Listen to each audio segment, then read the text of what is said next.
Shalom kekasih hatinya Tuhan, it's nice to meet you again in this morning devotional reading. Hope all of you still blessed.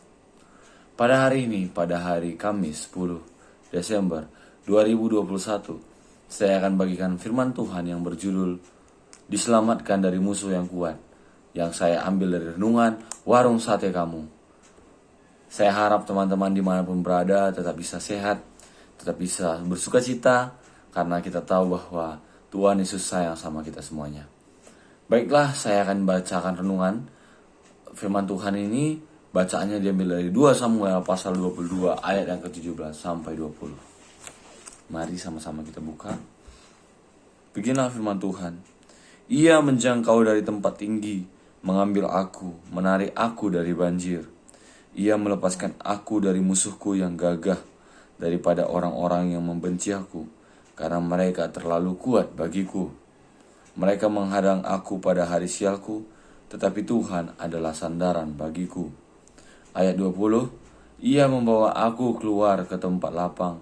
Ia menyelamatkan aku, karena Ia berkenan kepadaku. Teman-teman yang dikasihi oleh Tuhan, saya sudah menyimpulkan 3 poin sesuai dengan paragraf-paragraf yang ada. Jadi di sini ada 3 paragraf. Tadi ada beberapa poin. Rata-rata poinnya di kalimat pertama paragrafnya, dalam setiap paragraf. Yang pertama yaitu pada tahun 2010 ada seseorang bernama George Fusnovis yang berusia 94 tahun.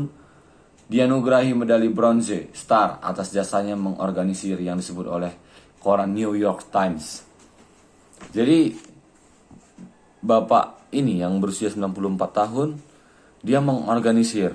Pada saat itu terjadi Perang Dunia Kedua, di mana dia adalah putra imigran Serbia, merupakan anggota Angkatan Darat Amerika Serikat. Dia mendengar bahwa penerbang Amerika yang tertembak jatuh dilindungi oleh para pemberontak di Yugoslavia. Fusnovis kembali ke negeri leluhurnya dengan melakukan terjun payung di hutan untuk menemukan pilot-pilot tersebut.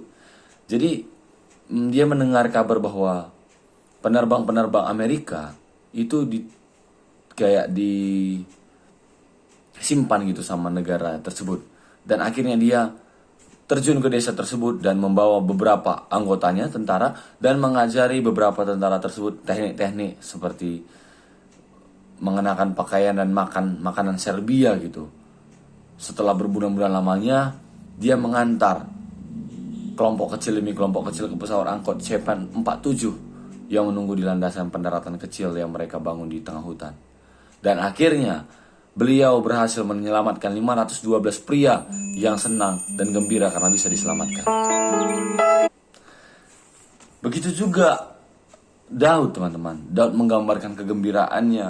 Dia bisa diselamatkan oleh Tuhan, seperti yang sudah saya baca tadi. Dia bisa diselamatkan oleh Tuhan.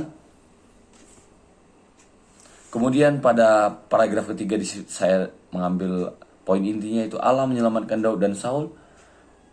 Di dalam Yesus Allah datang untuk menyelamatkan kita gitu. Jadi kalau Daud sudah diselamatkan Tuhan, tentu saja kita juga bisa diselamatkan oleh Tuhan. Bagaimana caranya? Tetap rendah hati meminta pertolongan Tuhan.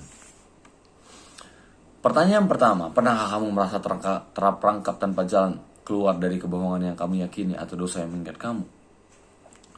Saya pribadi pernah, teman-teman.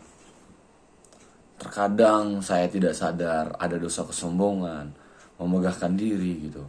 Saya minta ampun dari sama Tuhan. Tuhan, terkadang saya tidak sadar hal itu, Tuhan. Karena terkadang ketika kita berada dalam keterpurukan, kita mencaci maki nama Tuhan. Kita berada dalam kesuksesan, kita menyombongkan diri. Biarlah kita tetap belajar hidup yang bersyukur, teman-teman. Kemudian pada pertanyaan kedua, bagaimana kamu melihat Yesus datang menyelamatkan kamu?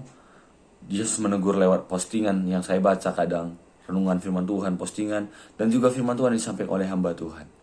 Ini saja renungan yang bisa saya sampaikan. Kiranya firman Tuhan ini bisa menjadi kekuatan dalam hidup kita dan kita bisa belajar menjadi orang-orang yang terus mengandalkan Tuhan. Sebab Tuhan lah yang bisa kita andalkan. Kita berdoa. Terima kasih Tuhan buat firman Tuhan yang sudah kami dengarkan. Kiranya firman Tuhan ini bisa menjadi kekuatan dalam hidup kami, dan menjadi terang dan menjadi rema dalam hidup kami Tuhan. Terima kasih Tuhan, terpujilah namamu, haleluya, amin. Terus memberkati, God bless.